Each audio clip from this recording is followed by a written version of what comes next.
এই পিঠাটা আমাদের বাসায় অনেক বেশি পছন্দ করে। ভাবলাম যে আপনাদের মাঝেও শেয়ার করি, আপনারাও খেতে পারবেন।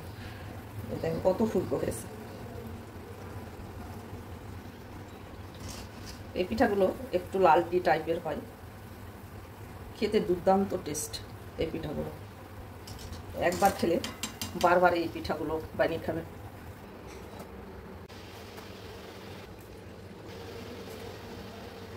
প্রত্যেকটা পিঠা একইভাবে ফুলকো হয়েছে গাইস। দেখেন কতটা ফুলকো হয়েছে, প্রতিটা পিঠা দেওয়ার সঙ্গে সঙ্গে উঠে যাচ্ছে। বিসমিল্লাহির রহমানির রহিম। সুপ্রিয় দর্শক, দূরের এবং কাছের যে যেখান থেকে দেখছেন সবাইকে আসসালামু আলাইকুম। আশা করি সবাই ভালো আছেন।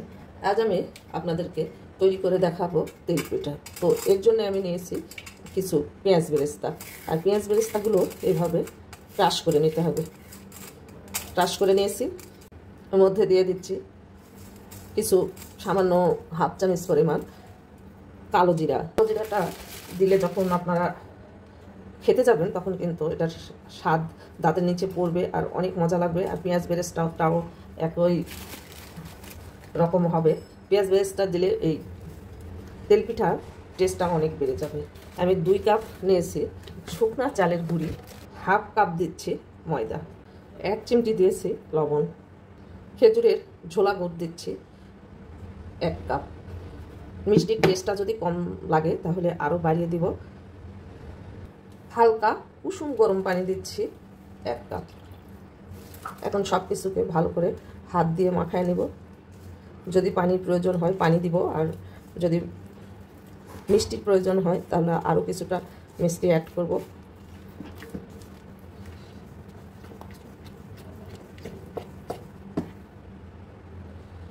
খুব সুন্দর একটা ব্যাটার তৈরি করে নিয়েছি। মিষ্টির পরিমাণটা একটু চেক করে নেব, যদি লাগে মিষ্টি তাহলে আরেকটু দিব, আর যদি না লাগে তাহলে আমি চলে যাব এটা ভাজতে। মিষ্টির পরিমাণটা বেশি হয়ে গেছে। আরও হাফ কাপ চালের গুঁড়ি, হাফ কাপের অর্ধেক দিচ্ছি ময়দা, হাফ কাপ দিচ্ছি হালকা কুসুম গরম পানি দিয়ে এটা আবারও ভালো করে মিশিয়ে একটা ব্যাটার তৈরি করে নেব। ভালো করে এইভাবে মিশিয়ে নেবেন, এতে করে তেল পিঠাটা সুন্দরভাবে ফুলবে। আর বেশি পাতলা করা যাবে না। আপনাদের হাতের কাছে যদি নারিকেল থাকে তাহলে নারিকেল দিবেন, তাহলে আরও মজা লাগবে খেতে। আমার কাছে নারিকেলটা নাই। পেঁয়াজ বেরেস্তা আর কালো জিরা যে ইউজ করেছি এতে খুব সুন্দর একটা ফ্লেভার আসবে, খেতে খুব সুন্দর ফ্লেভার পাওয়া যাবে খাওয়ার সময়। আর যখন ভাজবেন তখনও একটা সুন্দর ফ্লেভার পাবেন। কালো জিরাটা সকল রোগের কিন্তু মহা ঔষধ, তাই কালো জিরাটা এই ভাজা পোড়া জাতীয় জিনিসে দিবেন, দেখবেন কতটা মজা লাগে খেতে। ব্যাটারের ঘনত্বটা কেমন হয়েছে আপনাদেরকে দেখায়। চলুন আমি এখন ভাজতে চলে যাব।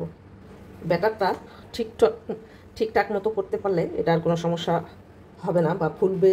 অনেকের পিঠা দেখা যায় যে ফোলে ফোলে না। এই ব্যাটারের ঘনত্বটা একদম ঠিক রাখবেন, তাহলে দেখবেন যে আপনাদের পিঠার কোনো সমস্যা হবে না। আর পারলে মেখে কিছুক্ষণের জন্য রেখে দিবেন, তাহলে পিঠা কিন্তু অনেক সুন্দর হবে। তো আমি এটা কিছুক্ষণের জন্য রেখে দিচ্ছি, আর এই ফাঁকে আমি তেলটা গরম করে নেব।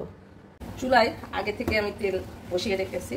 এই ব্যাটার থেকে অল্প অল্প ব্যাটার নিয়ে এখন এই চুলায় আমি আগের থেকে তেল গরম করতে বসিয়ে রেখেছি, আর এখান থেকে অল্প অল্প ব্যাটার নিয়ে এই তেলের মধ্যে দিয়ে দিব। আর দেখুন কত সুন্দর ফুলকো হচ্ছে। অনেকেই যারা আছেন পিঠা তৈরি করতে পারেন না, তারা আমার এই সেম রেসিপিটা হুবহু ফলো করবেন, তাহলে দেখবেন আপনাদের পিঠাও অনেক ফুলকো হবে। দেখছেন কত সুন্দর ফুলকো হয়েছে। যেহেতু এটা খেজুরের গুড়ের ছোলা গুড়ের পিঠা, তাই একটু লালটি লালটি হবে। কত সুন্দর হয়েছে, ফুলকো হয়েছে। দেখুন কত সুন্দর হয়েছে। এই পিঠাটা খেতেও অন্য যে পিঠা আছে চিনির পিঠার যে এই পিঠার টেস্টটা বেশি আসে। চেষ্টা করবেন খেজুরের গুড় দিয়ে পিঠা তৈরি করতে। আর গুড়ের পিঠাগুলো বরাবরই টেস্ট অনেক হয়, অনেক ভালো হয়। তাই চেষ্টা করবেন খেজুরের গুড় দিয়ে পিঠা তৈরি করার জন্য। আমি যখনই পিঠা তৈরি করি তখনই কিন্তু খেজুরের গুড় দিয়ে পিঠা তৈরি করি। আর এই পিঠাটা আমাদের বাসায় অনেক বেশি পছন্দ করে। ভাবলাম যে আপনাদের মাঝেও শেয়ার করি, আপনারাও খেতে পারবেন। দেখেন কত ফুলকো হয়েছে। এই পিঠাগুলো একটু লালটি টাইপের হয়, খেতে দুর্দান্ত টেস্ট এই পিঠাগুলো। একবার খেলে বারবার এই পিঠাগুলো বানিয়ে খাবেন।